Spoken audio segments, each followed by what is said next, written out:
देखिए अब हम लोग प्रश्नावली 1 पढ़ेंगे। यह जो किताब है ये भारतीय भवन क्लास 10th का है, ठीक है। और हम लोग चैप्टर पढ़ रहे हैं वृत्त से संबंधित क्षेत्र। तो आज प्रश्नावली 1 का सवाल नंबर 1 इसको सॉल्व करते हैं। इसमें कहता है कि किसी वृत्त का पहला क्षेत्रफल और दूसरा परिधि बताएं जिसकी त्रिज्या 3.5 सेंटीमीटर है। यानी कि वृत्त की त्रिज्या आपको दिया हुआ है, वृत्त का क्षेत्रफल और परिधि ज्ञात करना है। तो आइए इस सवाल को सॉल्व करते हैं। देखिए सवाल नंबर 1 जो दिया हुआ है उसको हम पहले लिख लेंगे। तो सवाल में दिया हुआ है कि वृत्त की त्रिज्या, यहाँ देखिए यह एक वृत्त है और इस वृत्त की जो त्रिज्या है यानी कि OA, इसकी लंबाई 3.5 सेंटीमीटर ये सवाल में आपको दिया हुआ है, ठीक है। तो यहाँ पे हम लिख लेते हैं कि दिया है वृत्त की त्रिज्या बराबर 3.5 सेंटीमीटर। तो पहला का पहला सवाल कहता है कि वृत्त का क्षेत्रफल ज्ञात करें। तो वृत्त का क्षेत्रफल इसका एक सूत्र होता है पाई आर स्क्वायर, ठीक है। पाई का जो मान होता है वो होता है 22/7 गुना आर स्क्वायर। आर का मान देखिए 3.5 है, तो 3.5 और इसका स्क्वायर है तो स्क्वायर कर देंगे, ठीक है। इसको सॉल्व कर दीजिए।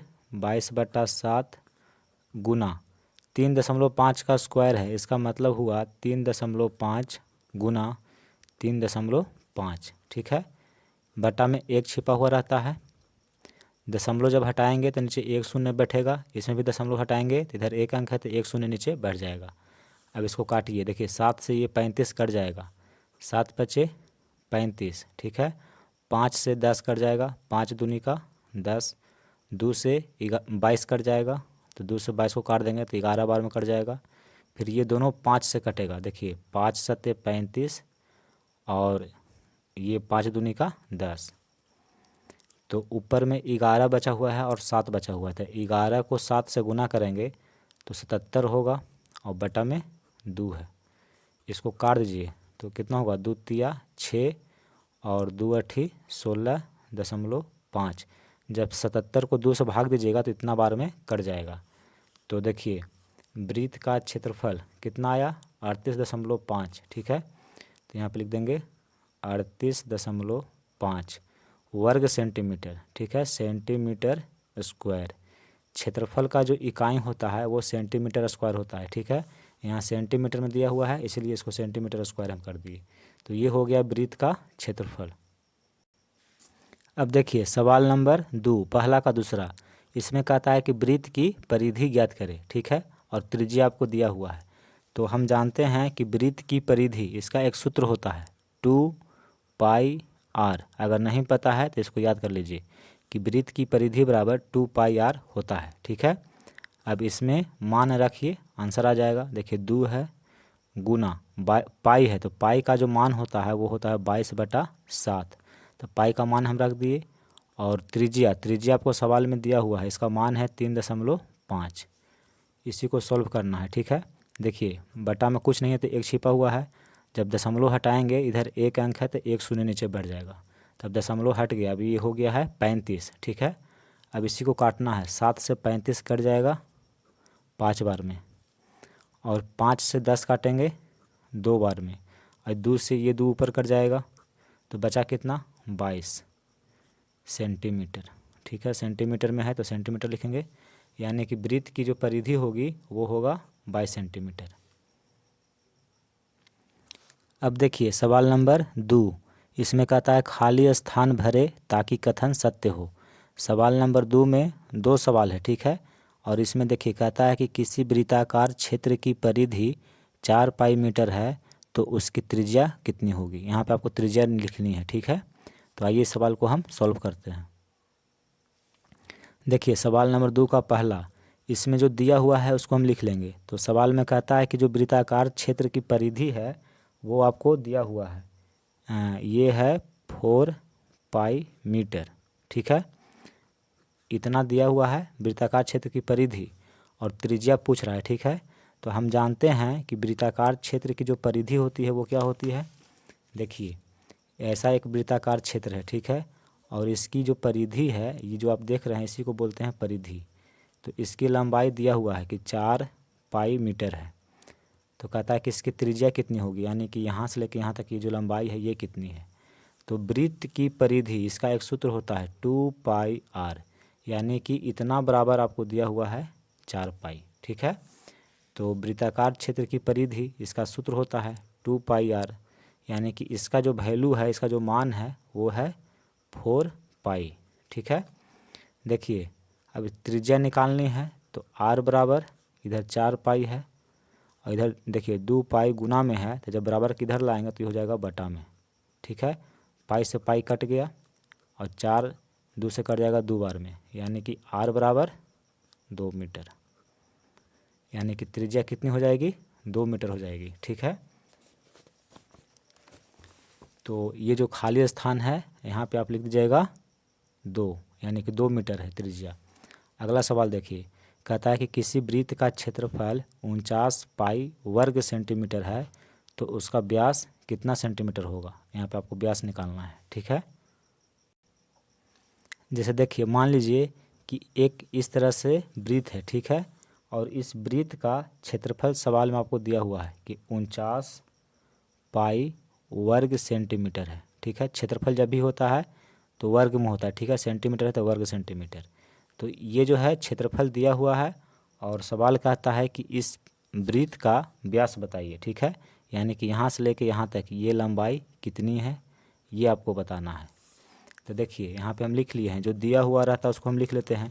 तो लिखे वृत्त का क्षेत्रफल कितना दिया हुआ है, 49π। ठीक है, अब वृत्त का क्षेत्रफल, इसका एक सूत्र होता है πr²।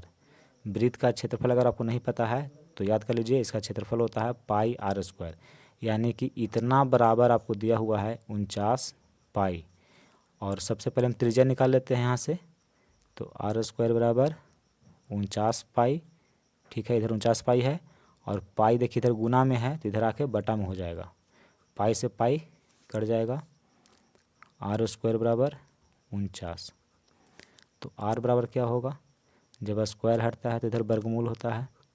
ठीक है, और 49 का वर्गमूल कितना होता है, 7 होता है। ठीक है, यहाँ देखिए 49 का अगर वर्गमूल हम निकालेंगे तो 7 7 49। ठीक है, शेष पर कुछ नहीं बचा, 7 7 14, तो वर्गमूल हुआ 7। तो त्रिज्या यानी कि वृत्त की त्रिज्या हम निकाल लिए, कितना है, तो 7 सेंटीमीटर में है तो सेंटीमीटर। ठीक है, यानी कि इसकी जो त्रिज्या है, ये त्रिज्या की जो लंबाई है वो है 7 सेंटीमीटर। और सवाल कहता है कि व्यास बताइए यहाँ से लेकर यहाँ तक। तो देखिए वृत्त का व्यास, वृत्त का जो व्यास होता है वो त्रिज्या का 2 गुना होता है। ठीक है, यानी कि 2r, जो भी त्रिज्या है उसका 2 गुना होता है व्यास। ये फार्मूला होता है कि d बराबर 2r। d क्या है, डायमीटर है, व्यास को हम d से सूचित करते हैं और त्रिज्या को r से। तो d बराबर 2r होता है, ये फार्मूला। ठीक है, तो त्रिज्या पता है तो उसको हम 2 गुना कर देंगे तो व्यास निकल जाएगा। तो देखिए 2 गुना r का मान 7, त्रिज्या 7 है तो 7 दूनी का 14 सेंटीमीटर, यानी कि वृत्त का जो व्यास होगा वो 14 सेंटीमीटर होगा। तो यहाँ पे जो खाली स्थान है यहाँ पे आप लिख दीजिएगा 14 और त्रिज्या है 2 मीटर। अब देखिए सवाल नंबर 3 का पहला, इसमें कहता है कि k त्रिज्या वाले एक अर्धवृत्त की कुल परिमिति बताइए। यानी कि त्रिज्या आपको दिया हुआ है और एक अर्धवृत्त है, उसकी कुल परिमिति बताना है। ठीक है, देखिए इसको बोलते हैं अर्धवृत्त। ठीक है, जैसे वृत्त इस तरह से गोलाकार होता है और इस वृत्त को अगर हम आधा से कट कर दे तो ये जो कहलाता है ये होता है अर्धवृत्त। ठीक है, जैसे यहाँ पे आप देख रहे हैं ये अर्धवृत्त है और इसकी त्रिज्या, ठीक है, यहाँ से लेकर के यहाँ तक ये आपको दिया हुआ है k। तो कहता है कि इस अर्धवृत्त की कुल परिमिति बताइए, यानी कि ये जो लंबाई है इसकी लंबाई और ये लंबाई, ये टोटल कितनी लंबाई है ये इसके बारे में बताना है। अर्धवृत्त की परिमिति यही हुआ, मतलब यहाँ से लेकर के ये जो आप लंबाई देख रहे हैं इसकी कुल लंबाई। तो कैसे निकालेंगे, तो देखिए वृत्त की परिधि हम जानते हैं कि होता है 2πr। तो इसको अगर हम आधा कर दे तो अर्धवृत्त की परिमिति यानी कि ये जो लंबाई है ये निकल जाएगा यहाँ से यहाँ तक। फिर देखिए ये क्या है, तो ये व्यास है। व्यास हम जानते हैं त्रिज्या की दोगुनी होती है, और त्रिज्या दिया हुआ है तो इसको दोगुना कर देंगे तो फिर ये लंबाई निकल जाएगी, और ये दोनों को जोड़ देंगे तो अर्धवृत्त की कुल परिमिति निकल जाएगी। ठीक है, तो देखिए सवाल नंबर 3 का पहला, सबसे पहले लिखेंगे कि दिया है त्रिज्या कितनी है, तो k है। फिर अर्धवृत्त की कुल परिमिति कैसे निकालेंगे, तो देखिए पहले इस लंबाई को हम लिखेंगे, इस लंबाई को कैसे निकालेंगे, तो वृत्त की जो परिधि होती है उसको अगर हम आधा कर दे तो ये लंबाई निकल जाएगी। ठीक है, तो वृत्त की परिधि होती है 2πr और इसको हम आधा कर देंगे तो अर्धवृत्त की जो परिमिति है यहाँ तक, ये जो लंबाई है ये निकल जाएगा। फिर इस लंबाई को भी निकालनी है, तो देखिए त्रिज्या है, यहाँ से यहाँ तक क्या है, त्रिज्या है, और यहाँ से लेके यहाँ तक ये जो लंबाई है ये व्यास है, तो यहाँ लिखेंगे प्लस व्यास यानी कि यहाँ व्यास भी आप लिख सकते हैं। ठीक है, चलिए व्यास हम लिख दिए। फिर देखिए ये 2 से 2 ये क्या हो जाएगा, कट जाएगा, तो बचेगा यहाँ पे πr प्लस व्यास का फॉर्मूला होता है 2r। व्यास जो होता है वो त्रिज्या के दोगुना होता है। ठीक है, अब देखिए वैल्यू रखते हैं पाई, त्रिज्या आपको सवाल में दिया हुआ है कि k है प्लस 2, और त्रिज्या की जगह फिर k लिखेंगे क्योंकि त्रिज्या k है। देखिए दोनों में k है तो k को हम कॉमन कर लेंगे, तो यहाँ पे बचेगा पाई प्लस इसमें k कॉमन कर लिए तो बचा 2। तो ये जो है यही आपका अर्धवृत्त की कुल परिमिति है। ठीक है, ये आपका उत्तर हो जाएगा। देखिए सवाल नंबर दूसरा, एक अर्धवृत्ताकार खेत का क्षेत्रफल क्या होगा यदि व्यास 24 सेंटीमीटर हो। यानी कि जो अर्धवृत्ताकार खेत है उसका व्यास दिया हुआ है और इस खेत का क्षेत्रफल ज्ञात करना है। देखिए यह अर्धवृत्ताकार खेत है। ठीक है, ऐसा खेत होगा जो अर्धवृत्ताकार का है और इसका व्यास यानी कि यहाँ से लेके यहाँ तक AB, इसकी लंबाई आपको दिया हुआ है 24 सेंटीमीटर। ये AB क्या है, तो AB व्यास है। ठीक है, ये दिया हुआ है और इस खेत का क्षेत्रफल ज्ञात करना है। तो अर्धवृत्ताकार खेत का क्षेत्रफल क्या होता है, पहले ये आपको पता होना चाहिए। तो देखिए वृत्त का जो क्षेत्रफल होता है वो होता है πr², और इसी को अगर हम आधा कर देंगे तो अर्धवृत्त का ये क्षेत्रफल हो जाता है। ठीक है, πr² क्या है, इस वृत्त का क्षेत्रफल है, अगर इसको हम आधा कर देंगे तो हो जाएगा अर्धवृत्त। ठीक है, और इसका क्षेत्रफल यानी कि वृत्त का क्षेत्रफल का आधा, तो ये सूत्र होता है अर्धवृत्त का क्षेत्रफल का। ठीक है, तो ये खेत है तो इसका क्षेत्रफल यही होगा। अब देखिए आपको त्रिज्या की ज़रूरत है और इस सवाल में व्यास दिया हुआ है, तो जब व्यास हमको पता है तो त्रिज्या भी निकाल लेंगे। हम जानते हैं त्रिज्या जो होती है व्यास की आधी होती है। अगर व्यास 24 सेंटीमीटर है तो त्रिज्या 12 सेंटीमीटर हो जाएगी, और जब त्रिज्या पता है तो क्षेत्रफल निकाल लेंगे। तो आइए सवाल को सॉल्व करते हैं। सबसे पहले हम मान लेंगे कि माना अर्धवृत्ताकार खेत की त्रिज्या r तथा व्यास d है। ठीक है, तो व्यास आपको दिया हुआ है 24 सेंटीमीटर। यहाँ लिख लेंगे कि जो व्यास है अर्धवृत्ताकार खेत का वो दिया हुआ है 24 सेंटीमीटर। तो त्रिज्या कितनी होगी, तो त्रिज्या व्यास की आधी होती है, ये फार्मूला भी होता है। तो 24 को हम आधा कर देंगे तो कितना हो जाएगा 12 सेंटीमीटर। जब त्रिज्या पता चल गया तो फिर क्षेत्रफल निकाल लेंगे। यहाँ लिखेंगे अर्धवृत्ताकार खेत का क्षेत्रफल बराबर वृत्त का क्षेत्रफल होता है πr², उसी का हम आधा कर देंगे तो अर्धवृत्ताकार खेत का क्षेत्रफल निकल जाएगा। देखिए इसको सॉल्व करना है। ठीक है, तो पाई है तो पाई लिखेंगे गुना r का मान देखिए 12 सेंटीमीटर है, त्रिज्या 12 सेंटीमीटर है। ठीक है, तो r² है तो r की जगह पे 12 लिख के इसका स्क्वायर करेंगे और बटा में 2 है। इसको सॉल्व करिए, पाई गुना 12 का स्क्वायर है, इसका मतलब हुआ 12 गुना 12 और बटा में 2 से 12 काटेंगे 6 बार में। देखिए 12 को 6 से गुना करेंगे, 12 50 60, 12 छक 72, पाई है तो पाई, और इकाई इसका क्या है सेंटीमीटर में है तो यहाँ पे लिख देंगे सेंटीमीटर। क्षेत्रफल निकाल रहे हैं तो स्क्वायर कर देंगे, यानी कि जो अर्धवृत्ताकार खेत है इस खेत का जो क्षेत्रफल होगा वो 72 पाई वर्ग सेंटीमीटर होगा। ये आपका उत्तर है। सवाल नंबर 3 का तीसरा, यदि एक अर्धवृत्तीय कोणमापक का व्यास 14 सेंटीमीटर है तो इसका परिमाप ज्ञात कीजिए। यानी कि एक अर्धवृत्त है और उसका व्यास दिया हुआ है 14 सेंटीमीटर, तो परिमाप ज्ञात करना है। देखिए, यह है अर्धवृत्त, ठीक है, और इसका व्यास 14 सेंटीमीटर दिया हुआ है, तो इसका परिमाप ज्ञात करना है, ठीक है।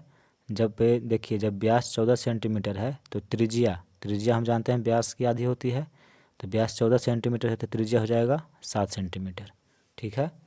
तो सबसे पहले तो हम मान लेते हैं कि ये जो अर्धवृत्त है, इस अर्धवृत्त की त्रिज्या और व्यास ये दोनों को मानना होगा। तो देखिए, सवाल नंबर 3 का तीसरा हम यहाँ पे लिखे हैं कि माना अर्धवृत्त की त्रिज्या स्मॉल आर तथा व्यास डी है, ठीक है। इसके बाद लिखेगा कि दिया है डी बराबर, डी क्या है तो डी व्यास है, और व्यास आपको दिया हुआ है सवाल में 14 सेंटीमीटर। तो जब व्यास है 14 सेंटीमीटर तो त्रिज्या कितनी होगी, तो हम जानते हैं त्रिज्या जो होती है व्यास की आधी होती है, ठीक है।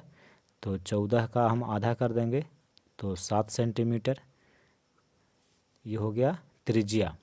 अब इसका परिमाप ज्ञात करना है, ठीक है। यहाँ देखिए, अर्धवृत्त का परिमाप, तो इसका एक सूत्र होता है, अगर आपको नहीं पता है तो याद कर लीजिए कि जो अर्धवृत्त होता है उसका परिमाप जो होता है वो होता है pi plus 2 into r. R क्या है तो त्रिज्या है, पाई का मान आप जान में करते हैं 22/7 होता है, तो इसी में आप वैल्यू रख दीजिए, परिणाम निकल जाएगा, ठीक है। अगर ये सूत्र नहीं पता है तो याद कर लीजिए कि अर्धवृत्त का जो परिमाप होता है वो पाई प्लस 2 इंटू आर होता है। पाई का मान होता है 22/7 जोड़ 2 है, और त्रिज्या का मान है 7 सेंटीमीटर। इसको सरल करते हैं, इसके नीचे 1 है, 7 1 का लघुत्तम 7 होगा, जब इसको सरल करेंगे तो हो जाएगा 22 प्लस 14। भिन्न का जोड़ घटाव आपको आता है इसलिए हम यहाँ पे नहीं बता रहे हैं, ठीक है। देखिए, गुना में है 7, तो 22 और 14 ये दोनों को जोड़ देंगे तो 36 हो जाएगा, बटा में 7 है और गुना में 7 है, इस 7 से ये 7 कट जाएगा तो बचा कितना 36।